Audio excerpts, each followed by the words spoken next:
Salut à tous et bienvenue dans Histoire en balade. Aujourd'hui, je vous emmène au 1er siècle avant Jésus-Christ, dans une époque où la Gaule n'était pas encore la France et où un certain Jules César rêvait de gloire et de conquête.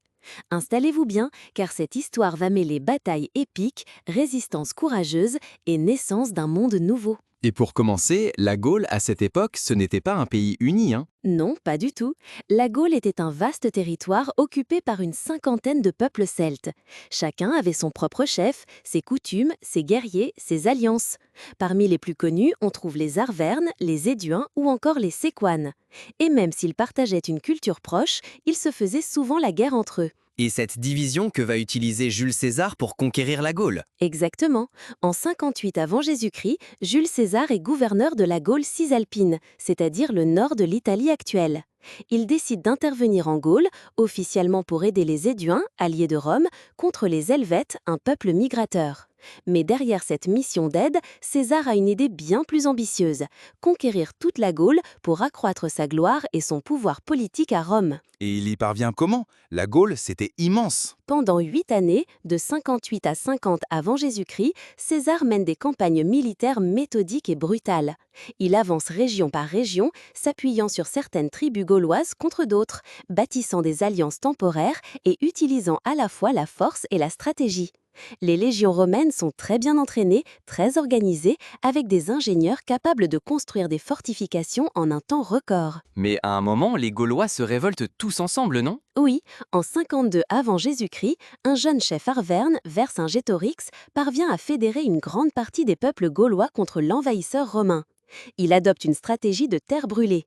Il détruit les récoltes et les villages pour affamer les Romains. César est déstabilisé, mais il tient bon. Et puis, c'est la fameuse bataille d'Alésia. Tout à fait.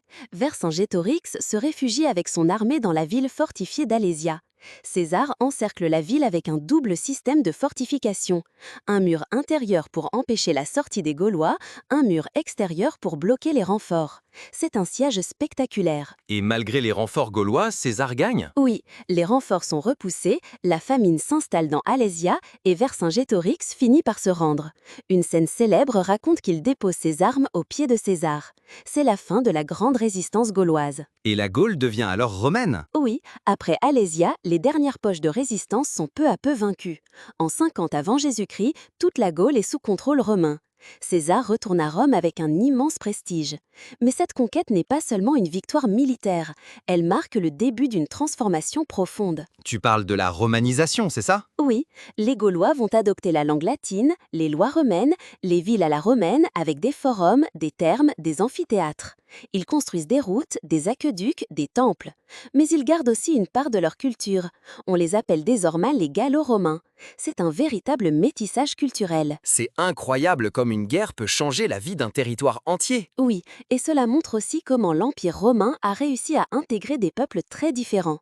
Mais cette conquête a aussi eu un coût énorme, des milliers de morts, des villages détruits, des populations déplacées. Merci pour ce voyage dans l'histoire. On comprend mieux pourquoi cette période est si importante. Et ce n'est pas fini, dans notre prochain épisode, on parlera de la Pax Romana, la paix romaine et de la vie quotidienne dans l'Empire. À très vite dans Histoire en balade.